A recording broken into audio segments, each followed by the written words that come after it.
All right, I'm going to do a review of the Launch X431 5 or V model I just recently purchased on Amazon.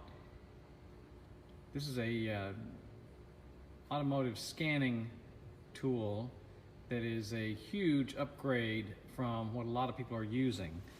Prior to this, a lot of my work was done with something small and inexpensive like this, just a cheap Wi-Fi or Bluetooth scanning device. It works fine, it'll scan the codes, but there's nothing vehicle specific, and certainly it is not bi-directional. In other words, it does not let you control any of the systems of the vehicle. It'll only read and reset codes, but any information you want about those codes, you have to go look up manual on the internet or through the manufacturer's documentation. I have so many vehicles that I work on day to day, week to week, and it's so many of the systems are not available to be scanned or diagnosed through these more inexpensive means. So I finally invested in a fairly highly rated device from Launch, and I got a week or so ago. I've been very pleased. I've already put quite a bit of work into this. So it comes in this wonderful blow molded case. It came packaged very well. Inside, you've got quite a bit of product here. The main tablet itself,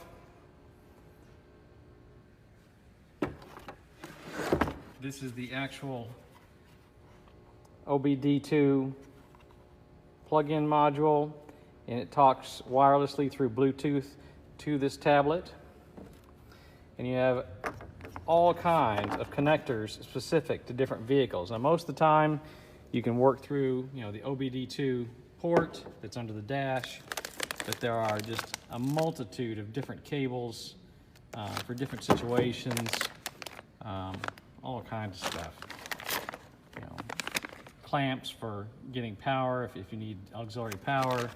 There's a quick configuration guide and your actual license key for the software. All that's available. All right, so let's take this and run it through a simple scan test. We're doing this 2005 Jeep Liberty today. This car frequently has problems with misfires and also has problems with emissions. So let's get this set up. In this particular vehicle, the OBD2 port is under the dash. Actually pretty easy to get to. As you can see, as I plugged in the module, I've got some lights indicating that it is on. And I'm going to turn on, set this where you can see it. I will turn on the tablet. I'm going to glare. All right, so power on button here.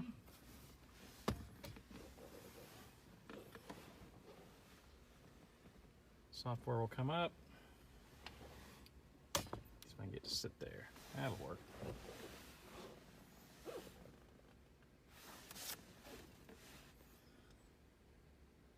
So it does run Android. I looked, and the tablet is actually a quality Lenovo tablet.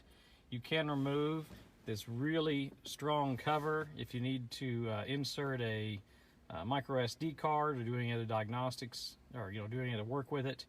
But I certainly would recommend that you put the cover right back on. It's a very sturdy cover. If you're familiar with Android from a phone or anything else, this will be just second nature to you. Almost started. All right, so again, the familiar Android interface.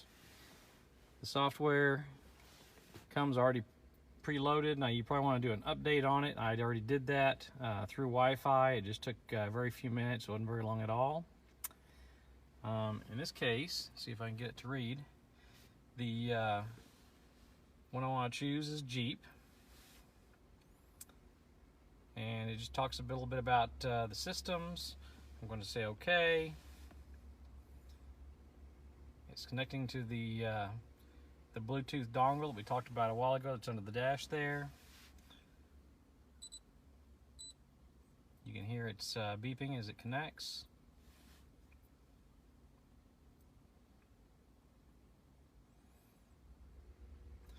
Alright, it wants to know what kind of connector. Now I'm using the 16-pin connector, the OBD2 connector that's under the dash. So I'm just going to go ahead and choose that. And do I want to specify that this is a Jeep and all the other model information, or do I want to automatically search? In most cases, it's best to automatically search and let it pull the information from the computer, the VIN number and all the other vehicle-specific information. I'm going to turn the key on, which is usually required. Close the door to get rid of the noise. And I'm going to go ahead and let it automatically search. Now when you do automatic search, it will search through lots and lots of different potential modules in your vehicle. Your vehicle may not have them all. It may not have every accessory, obviously. So there may be some computer modules that do not exist. But this will go through and check all of the potential ones for your vehicle. This takes a few minutes, so it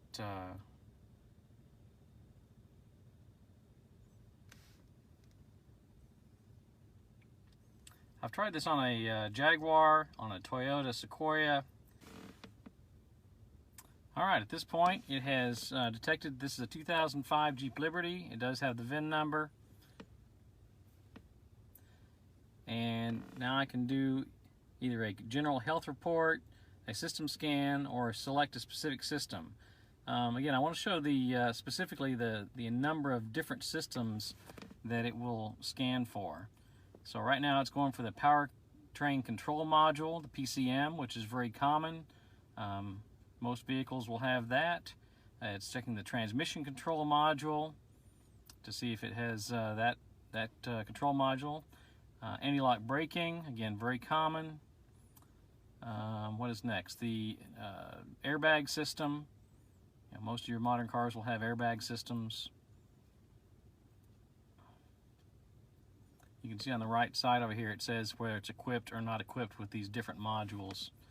In some cases there's a module, a particular computer or module that will actually do more than one thing. So for instance, it says I don't have ABS, although I do have ABS brakes. It does not have a module for that. That's included in the PCM or in one of the other modules. HVAC module is checking for. A power module.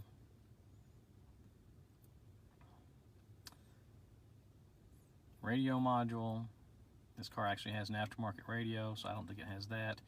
Instrument cluster module. Passenger's door module. I mean, all of these different potential modules that your car could have. I'm going to pause again and let it finish out all of these different modules. Okay, we're coming to the end of the scanning. It's been just a couple of minutes. We're at 97% through. You can see the tire pressure monitoring system, central locking pump, I mean, all kinds of modules. Alright, so now it has gone through all of these, and you can say which ones it's equipped with and which ones it's not.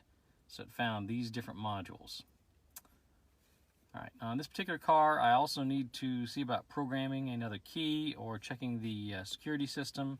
That would be the SKM system, I believe. I'm going to go into that.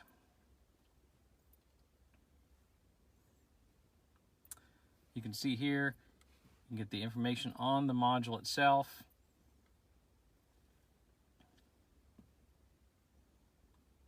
It just tells me the VIN in this case. If there's any other information specific to this vehicle, it would tell you that there. I can check for any fault codes in this module. There are no fault codes right now. If there's a data stream associated, which really makes more sense with the engine, but this particular unit, if you're looking at it, you're probably very interested in the bi-directional control of it. So there are actuation tests for different things. For the security module, about the only test would be this indicator lamp, whether you can turn it on or off manually to see if the lamp works. So I'm going to choose to turn on the lamp, and what I will do is I'll show you the dashboard here. So down here, just below where you see the speedometer says 0, when I click indicator lamp, it should turn it on. There we go. You see it just turned on that red light down there. So I can force that light on.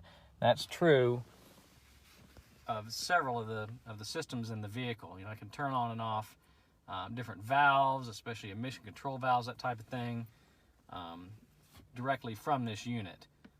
Very handy to do. So turning on and off those types of things. Let me go back and do one more thing. Very common. I'm gonna go back. I'm gonna go to the powertrain control module.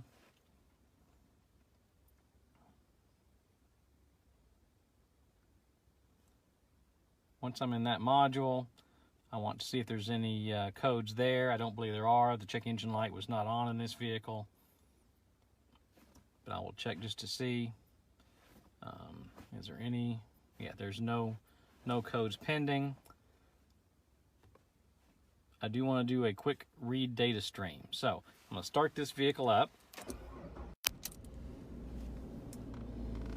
And this is a cold start. I'm going to go into read data stream, and there's all kinds, in this case 119 different data points potentially that I could be watching. So you can see there's all kinds of information here you can watch in real time on this vehicle. Let me just find a couple of simple ones for you. For instance, the engine RPM, the engine coolant temperature, things like the let's find something here. The on this particular vehicle, the mass airflow vacuum, or mass air pressure vacuum, might be interesting if we're looking at things related to the emissions. Let's see what else. Yeah, maybe the spark advance would be interesting. You know, vehicle speed, if you want to see what speed the vehicle should be going. So I'm gonna hit OK, and you'll see that it'll actually list all of these things. So for instance, the engine coolant is 57 degrees. It's actually pretty cold out today. Engine's running a little high at about 1,000 RPM, again because it's cold. Vacuum is 426. Spark advance 7 degrees, 7.5 degrees. So anyway, you see all this data live while it's running. You can graph the data, you can record the data, which is very handy.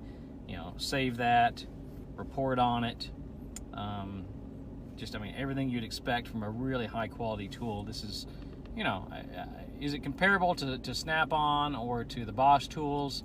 In a lot of ways it is. And you know, it's in a much more economical package. So I've had no problem with it. It's done everything I've asked of it. I haven't found anything it doesn't do. When it scans the codes, it'll actually not just give you the code number, but it'll give you specific information about the code. If you find a code that says, you know, you've got a problem with a particular sensor, it'll actually tell you a lot of the reasons why that sensor may have gone bad, or why you may be reading that code. You know, is it a bad circuit? Is it a sensor that normally goes bad, or is it triggered by something else? Very handy. So again, the Launch X431V or 5, I don't know which one it is. Purchased it on Amazon, and really have enjoyed it. Thank you for watching.